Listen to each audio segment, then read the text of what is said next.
بسم اللہ الرحمن الرحیم الحمدللہ رب العالمین والصلاة والسلام علی رسولہ النبی الکریم وعلی آلہ واصحابہ اجمعین اما بعد۔ ناظرین و سامعین السلام علیکم ورحمۃ اللہ وبرکاتہ۔ ناظرین، پاکستان میں اس وقت سب سے اہم معاملہ جو ڈسکس ہو رہا ہے وہ اسلام آباد ہائی کورٹ کے جج صاحبان کا خط ہے، جس کے اوپر وزیر اعظم پاکستان میاں شہباز شریف صاحب نے چیف جسٹس پاکستان قاضی فائز عیسیٰ صاحب کے ساتھ مشاورت کر کے ایک کمیشن کے قیام کا فیصلہ کیا، جس کو کابینہ سے منظور کیا گیا اور جسٹس تصدق جیلانی صاحب اس کے سربراہ مقرر کیے گئے۔ وکلاء کی جو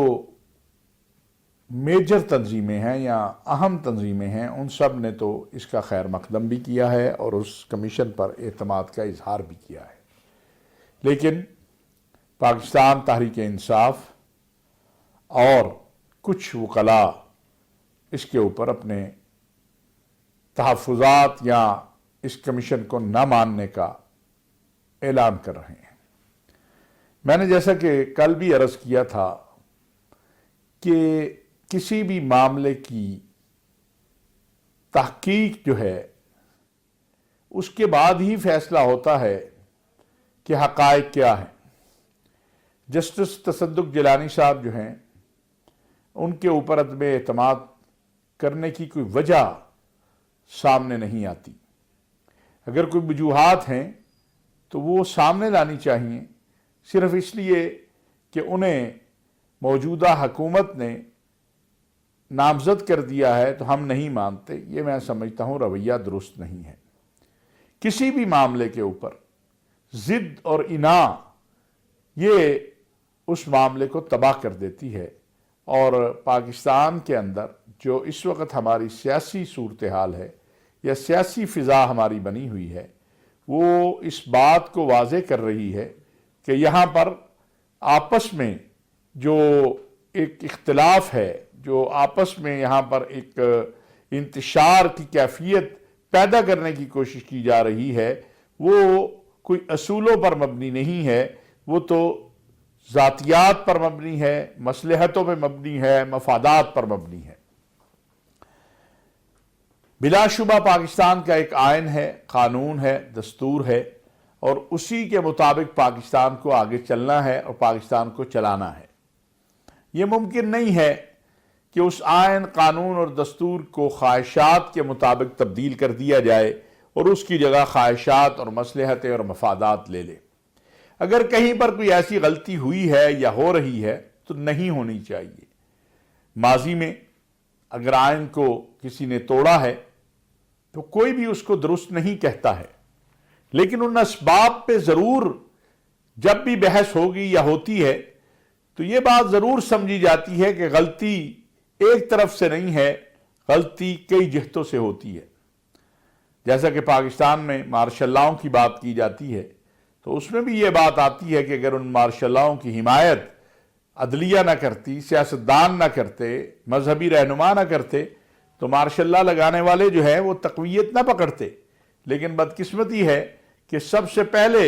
جو ہمارا ایک طبقہ ایسا موجود ہے ہر شعبے میں جو اس کی تائید بھی کرتا ہے، حمایت بھی کرتا ہے اور پھر اس کو لے کر جو ہے وہ آگے بڑھتا ہے۔ پاکستان کو اگر آپ دیکھیں تو اس وقت سب سے زیادہ ضرورت جو ہے وہ اکانومی کے ایریا میں ہے، معاشی اور اقتصادی مضبوطی۔ یہ بہت زیادہ پاکستان کے لیے ضروری ہے۔ ہمارے دوست ممالک ایس آئی ایف سی کے پلیٹ فارم سے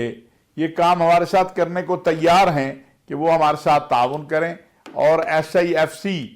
کے ذریعے جو انویسٹمنٹ آئے، جو کہ ہمارے دوست ممالک کرنے کو تیار ہیں، اور وہ ایک بڑی تعداد میں جو ہے وہ پاکستان میں انویسٹر آ بھی رہے ہیں، تحقیق بھی کر رہے ہیں، جستجو بھی کر رہے ہیں۔ تو اگر یہاں پر سیاسی استحکام ہو جائے، داخلی انتشار ختم ہو جائے، تو بیرونی جو معاملات ہیں، ہمارے جو دشمن ہیں، سرحدوں کے جو معاملات ہیں، اس کے لیے الحمدللہ ہماری فوج کافی ہے۔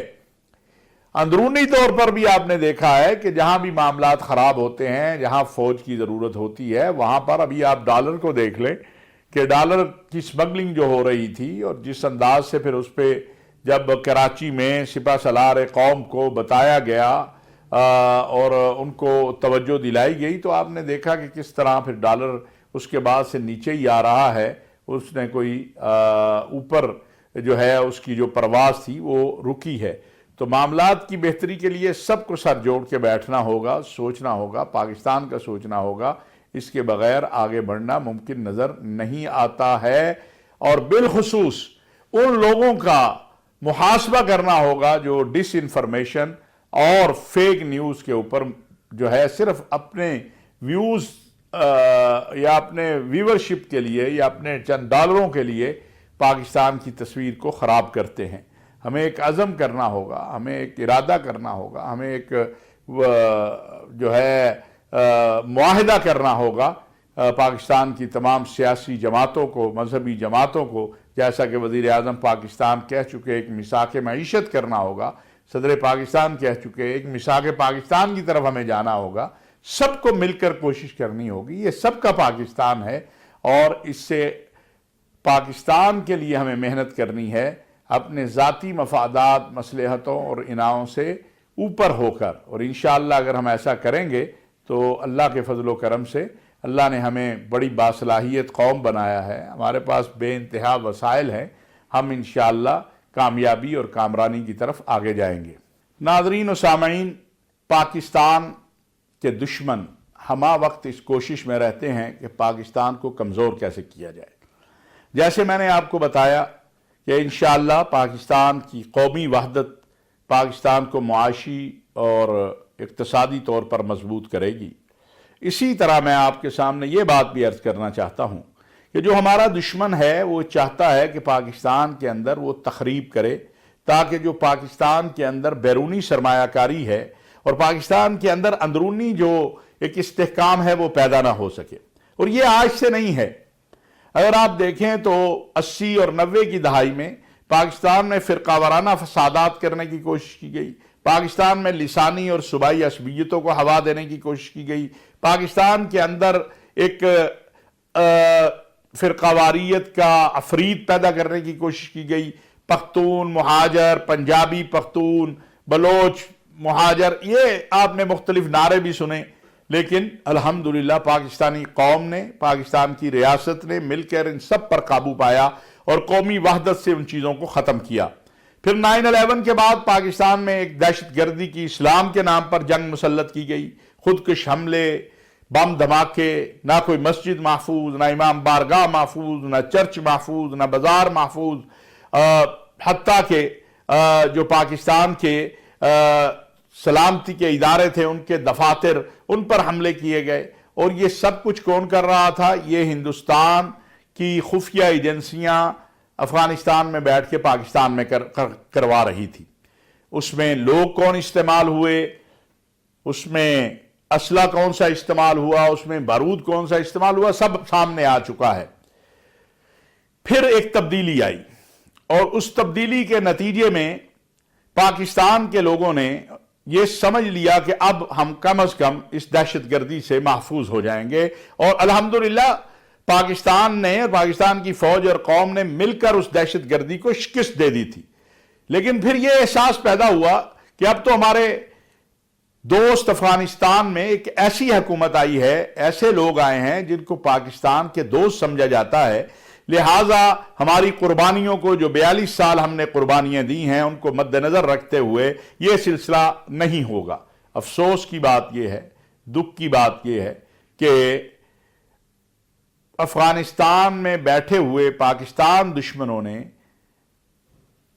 وہ سلسلہ جو دہشت گردی کا تھا اس کو جاری رکھا۔ جمعیت علماء اسلام، مولانا فضل الرحمان صاحب کا علماء کنونشن تھا، وہاں پر آپ دیکھیں، پشاور مسجد میں دیکھیں، اس طرح نہ پھر وہی سلسلہ کوئی مسجد، امام بارگاہ، چرچ، سیکورٹی اور سلامتی کے اداروں کے جوان، ان کے